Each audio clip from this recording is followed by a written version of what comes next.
Hello, and welcome back.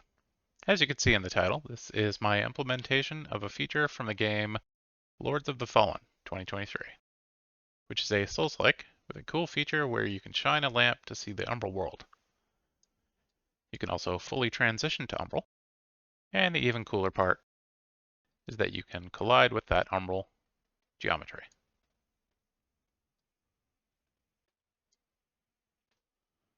And a special thanks to all my supporters. Thank you for helping me help others. To start, this is just a third-person blueprint project named Umbral. So while this feature is very cool, and I'll show you how I reproduced it, a feature does not make a game. Which is why this video does not have a clickbait title where I claim to skip the half-decade of years across 100 employees to have made a game in 30 minutes. As programmers, we love to make cool features, but a single feature is 1% of the 1% of the entirety that is making and releasing a game. So the first thing we need is some meshes that are only visible when viewed through the Umbral Cone. So we'll create an Umbral folder. And inside that, we'll create a new actor. We'll just call this BP_Umbral Cube. And in here, I'm going to add a static mesh. And this will just be a cube. There are many to choose from. We're just going to pick one of the basic engine basic shapes. And once we hit compile, we can see the material that's chosen. Instead, I'm going to use the prototype grid top dark. So I'm going to click on this button here to go to this material. It's actually a material instance. You can hover over it. It says its parent is just prototype grid, which is just right over here. So I'm first going to drag that over to my Umbral folder and copy. Then in my Umbral folder, I'll rename this to prototype grid underscore Umbral. With that selected, back in our cube, I'm just going to hit this button to select it. So nothing has changed yet. We can take this grid, we can throw it on our level. Let's just throw it over here. It's about the center. Stretch it.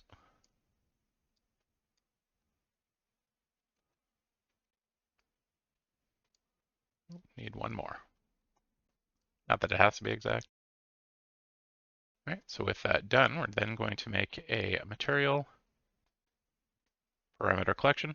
It's under material parameter collection. We'll call this MPC Umbral.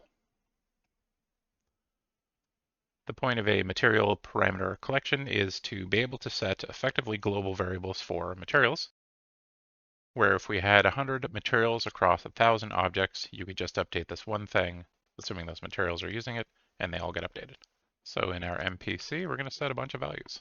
We'll effectively go over these one at a time, but I want 3 vector parameters and 4 scalar parameters. Pop open all of these. And we can start with cone half angle.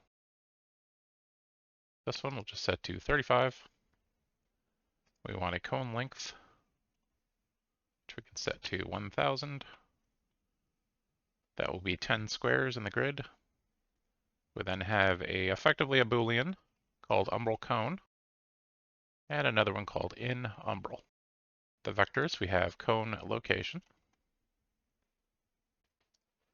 cone direction, but I'm going to say unit direction. That is a hint to only send a unit vector, which means it's normalized before it's sent. And lastly, a player location. With all of that set, we can go into our third-person character.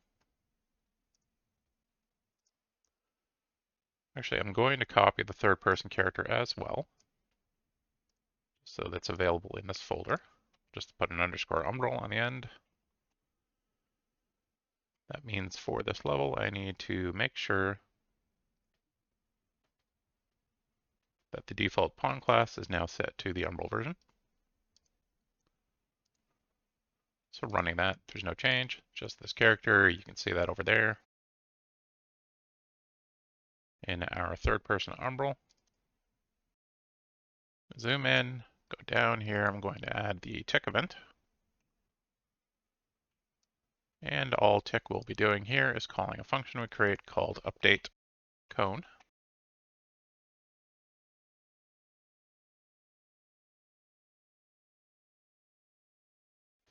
Actually, I'm also going to go in our viewport. I'm going to create a new arrow. We have one here. We could use that one, but I'm just going to create another one. An arrow is just a component that's basically invisible, but we can see it in this part here. So we'll call this Umbral arrow. And I just want to bring it up to about the chest light. So an Umbral cone, we need that Umbral arrow. We're going to use that to get world location. And we're going to be calling set vector parameter value. This lets us choose our MPC. So our MPC Umbral, we choose a parameter name based on that. This will be our cone location. And we can drag our vector into the parameter value. This here says it's a linear color. That's just what it chooses. It's a float 4. We're technically sending it a float 3, so we'll have to deal with that a little bit in the material. And similarly, we can just duplicate this over here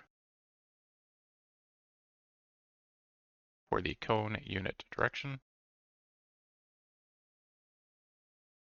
Duplicate our Umbral arrow.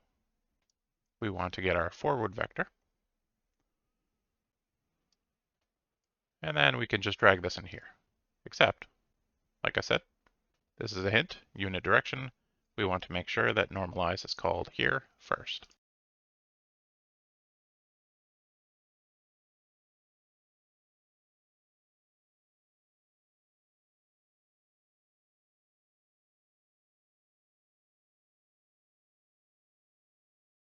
Lastly, we will just copy that again, set it to our player location, and we're just getting actor location and sending that in here.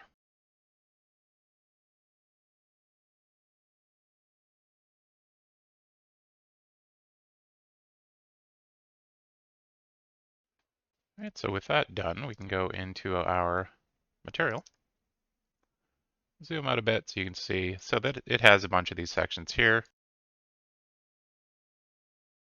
And we need to change our opacity so that it's available, which means we need it to be translucent instead of opaque. So this is these are handy. Well, not that one.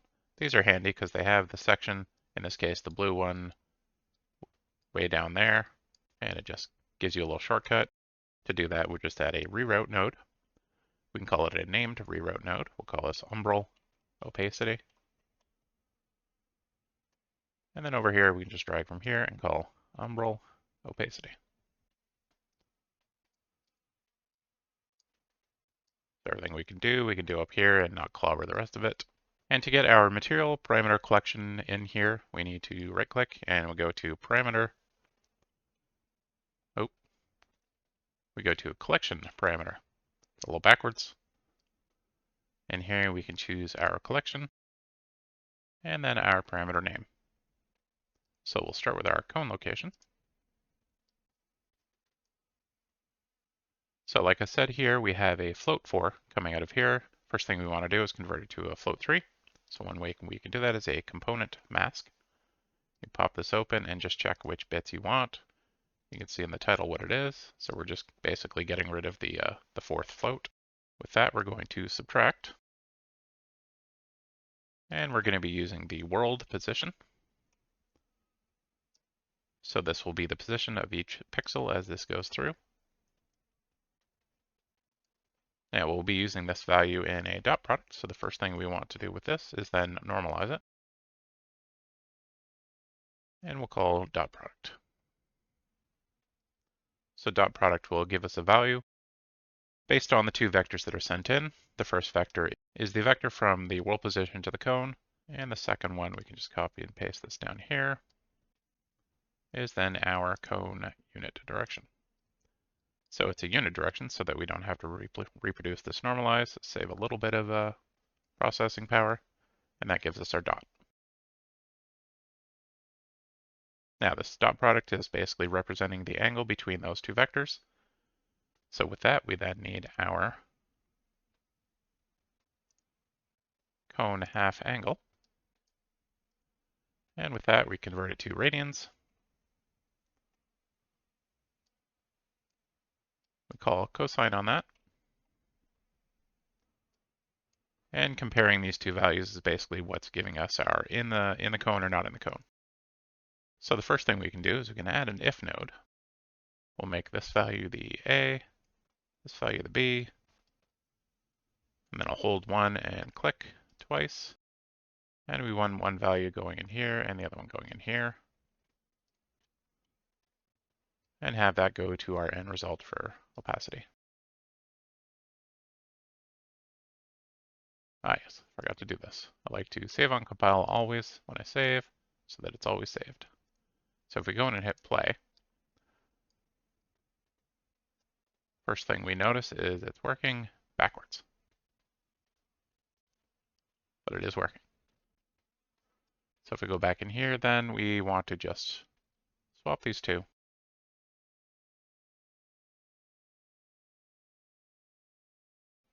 So first of all, we can't see our Umbral Cube over there because our character's not facing that way. If we turn slowly, you can see that it starts appearing. If we go up on here, you can see the same. And there we go. So it's based on the arrow that we added to the front of the character. However, it might be nice to have it on the camera instead. And you can see that the split is sharp. So the two things we can change for that is in our third person character, instead of using our umbral arrow, we can just use our follow camera. So we pop that there instead. And then in here, we change this if to use a smooth step. So smooth step is basically you're taking in a value, which in this case is our dot product, and you're kind of interpolating this value into this range. So right now, if we did this, it would just be between 0 and 1. You'd have a faded effect, but it would be across a very long area. So instead, we want the max to be our cosine, and then we want to subtract from this value a value that determines how smooth the transition will be. So if we start with 0.1, we go back in here, and again, now it's on the camera, so as long as I face that way, you can see that it's over there. But because we did the smooth step the way that we did, it's again backwards. But you can see that it looks smooth with that transition. So that's what we want. But we can make that the opposite, basically just by putting a 1 minus right in here.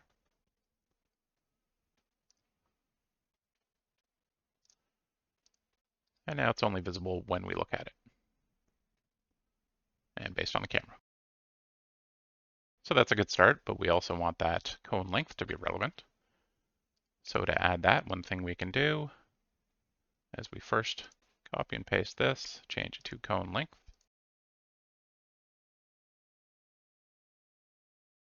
The distance between the cone and the world is right here, the subtract, so we can get length from that.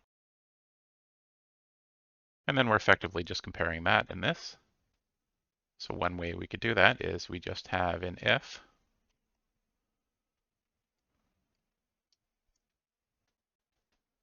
And again, I can hold one and click twice.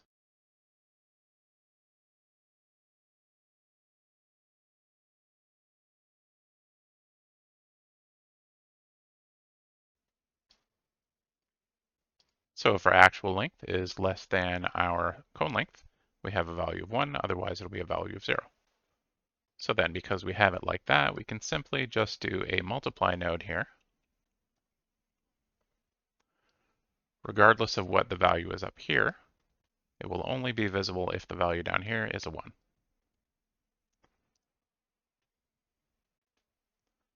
So now back in here, we look over there, we can't see it. About 10 is another little bit forward, right about there. We're 10 blocks away, and that's when we start to see it. So that's our cone length. Now I'm not representing the cone in here because that's just like a volumetric spotlight or a cone actual mesh or whatever. You can do that yourself. That's a little hard to do now that it's attached to the camera except the player or instead of the player. So the other thing we need is we don't want the Umbral effect to be visible all the time. We want it to be based on a character's input. So for that, I'm also going to take this input directory and copy it down here. For our version, I'll just rename this one. Now this input mapping context is actually linking to the old 3 actions, but that part doesn't really matter. What we're going to do is go in here. We're just going to duplicate jump twice. First one we'll call IA Cone Umbral. And I'll just hit Control D this time and call this one in Umbral. The in Umbral one will be a toggle. So I'm just going to go in here. I'm going to take off our released trigger. And you'll see how I set that up in the player character a little differently. So then back in our IMC, we want to add 2 new entries. The first will be the Cone Umbral, and then the in Umbral. And for these, I'm just going to use right click for the cone, and then X for the in Umbral. And then in our third person character, we need to make sure that we are using that context, which is named somewhere in here. Actually, I guess being this blueprint only, it might be up here. Oh, there wasn't a big in play in here. Oh, there it is. All right, so we want to choose the new IMC default Umbral. And down here, we just make sure it's working by adding the 2 new. We have Cone Umbral. We'll just put in a print statement. Cone Umbral. And in Umbral. Print in Umbral. And both of these are currently hooked up to triggered. You'll see how they work slightly differently. When I go in here, I'll left click. If I hit X and release it, you get in Umbral. So if I hit X, I'm holding it, nothing happens when I release it. When I hit right click and hold it down, Cone Umbral. When I hit right click, or when I release the right click, Cone Umbral. So it's being called twice. Or rather, it's being called on both press and release. So in that case, on this one up here, we want to differentiate started and completed. So for this, similar to our vector setting, we can call set scalar parameter value. We choose our MPC. This is going to be our cone umbral, or umbral cone, I guess I called it. So in started, we're setting that value to 1. And then we can copy paste. And in completed, then we're setting that value to 0. For in umbral, we can just call a flip-flop. Every time the flip-flop is called, it will just set its internal boolean to the other value. And it gives us 2 exec pins, so we can copy paste this here, change it to our in umbral. And the first time we won't be in it, so we'll set that one to 1. And the second time, then it will go back to 0. So for the cone one, we go back in our material. I'm going to make another copy of this. This one will be for cone umbral cone rather. Pop that up here. And again, we're just taking this value and multiplying.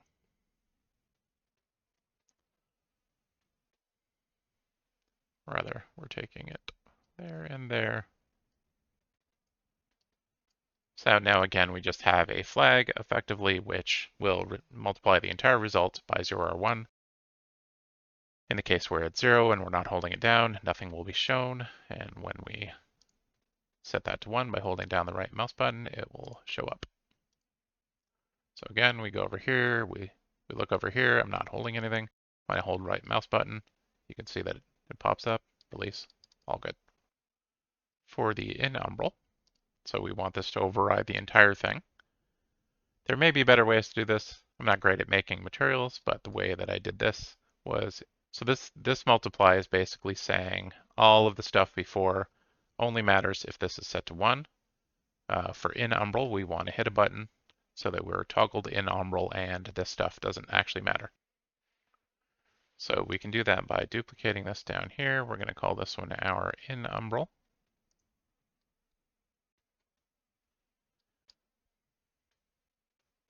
And the value that comes out of here, we want to actually add to it and clamp it. So we're clamping it just so that our value in the end is always 0 to 1. So we'll throw that here.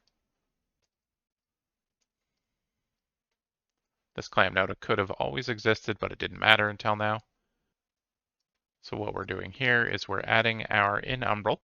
So if in Umbral is 0, we're adding 0, does nothing. If in Umbral is 1, and then we clamp it to 1, it doesn't matter what was coming into this pin.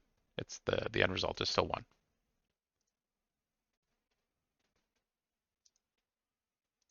So similarly, we look over here.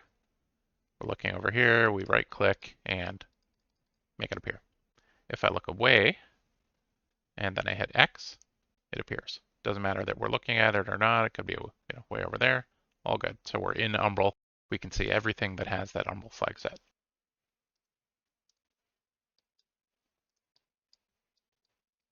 However, I just realized I had this wrong. So with that set, I go back in, we look over there, we hit X, it appears, hit X again, it disappears. So all good. Mash X a few times, all good. Now, the interaction between the two can cause a little funkiness later. I'm holding down right click and hitting X. If I let go of right click, then it's still showing, that's all good. However, in the next step, we have half of the feature working, the other half is collision. So to make collision work, there's a few steps. First, we want to go into our project settings. We're going to go under Engine, Collision, we're going to create a new object channel. So we'll just call this Umbral. We can set this default response to ignore. Most things in the world will not want to interact with Umbral geometry. And then we can also create a preset. So we'll call the preset Umbral. The collision type will be the same as the cube was, so just collision enabled. The object type is the Umbral we just created. Very important you set that. And the description here, we can just say needs more Umbral. So even though we set the default response for Umbral to all ignore, it popped up, maybe because we initially had world static, it popped them all here. We want to set that back to ignore. The two ones that are very important is camera. If camera is set to block, then even if you can walk through the geometry, the cam will be blocked by it. It's kind of annoying. And lastly, we have our pawn, which is our player character. We actually want this set to block. We're going to set this on the cube and any other objects we want to be in Umbral. So we go back to our Umbral cube. We go to our collision section.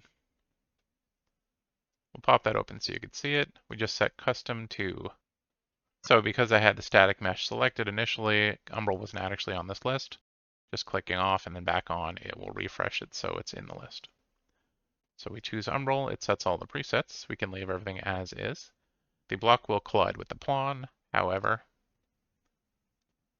when we go into our third person character and we go into the cone Umbral, we then want to be calling set collision response to channel.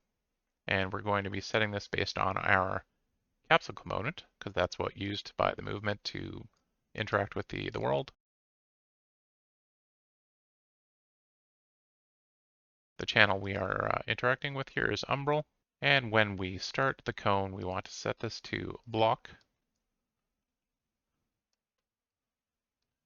And then when we release, we can set it to ignore.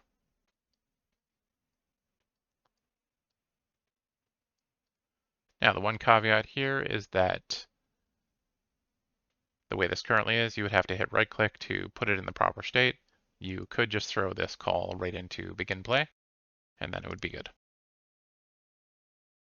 So with that set, we go back in. I hit right click so we can see it. When you're seeing it, you block it. If I let go, I can run right through it. Similarly, if I jump on top of it and hold, you can see that. Now, the one thing that Lords of the Fallen does a little differently with this is there's always an area around the player where an umbral is enabled when you have the lamp turned on. So let's do that. For that, we just go back into our material and add one more little section. I put this all a little bit too low, so I'm just going to grab this all, move it up a bit. And then down here, I can copy and paste. This one will be our player location. Similarly, we need a mask. We'll just copy this one.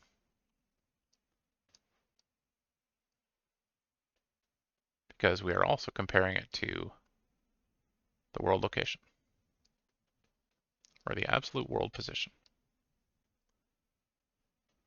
It doesn't matter the order, whether it's negative or positive, we're just getting the length. Then we're setting the length into an if node. We can set a static value for B. You could set this, make this a parameter, whatever you want. I'm just going to set it to 150. And then I'm just going to copy these here. And same thing, if the length is less than 150 down here, it'll be set to 1, otherwise it'll be set to 0. And for this, similarly, we want an add with a clamp. No, I didn't need a clamp because we had already added it. This goes in here. We'll pop this up here. Actually, never mind. I think I do want the clamp.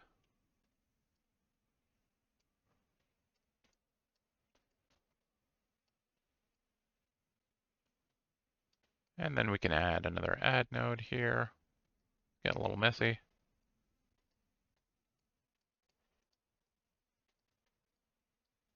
Oh, my bad. I have the add node here. This goes here, and we delete that one. So our normal flow was coming from here, and then it goes into the multiply. If you're holding the cone, it multiplies that value by 0 or 1. And down here, we're just saying as long as the area is close to the player, we're adding a 1, or we're adding a 1 here, and then clamping it back to 1, 0 to 1. So with that one, we can run all the way back here. If we hold that down, you can see now that there is a section around the player, about that big.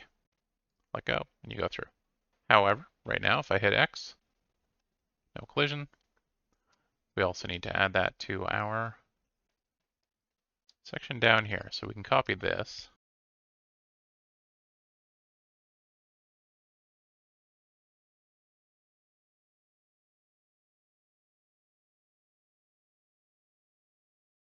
Now this will work. The one caveat is that the two of these do not work together right now. You have to do a little extra logic to make sure they're not clobbering each other. Because if you hit X and this is enabled, then you do something with right click, it will enable or disable the collision, and then it'll be in a bad state for the actual X.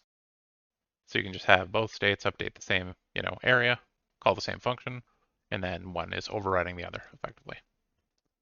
But with that, we hit X, we can see that it's there. We run into it, all good. Hit X again, hit X in the air, and there we go. Thanks for watching. If you liked the video and would like to see more, you know what to do. And if you would like to support this channel, watch these videos 2 weeks early, or just want to download the project files, you can do so through my Patreon linked below.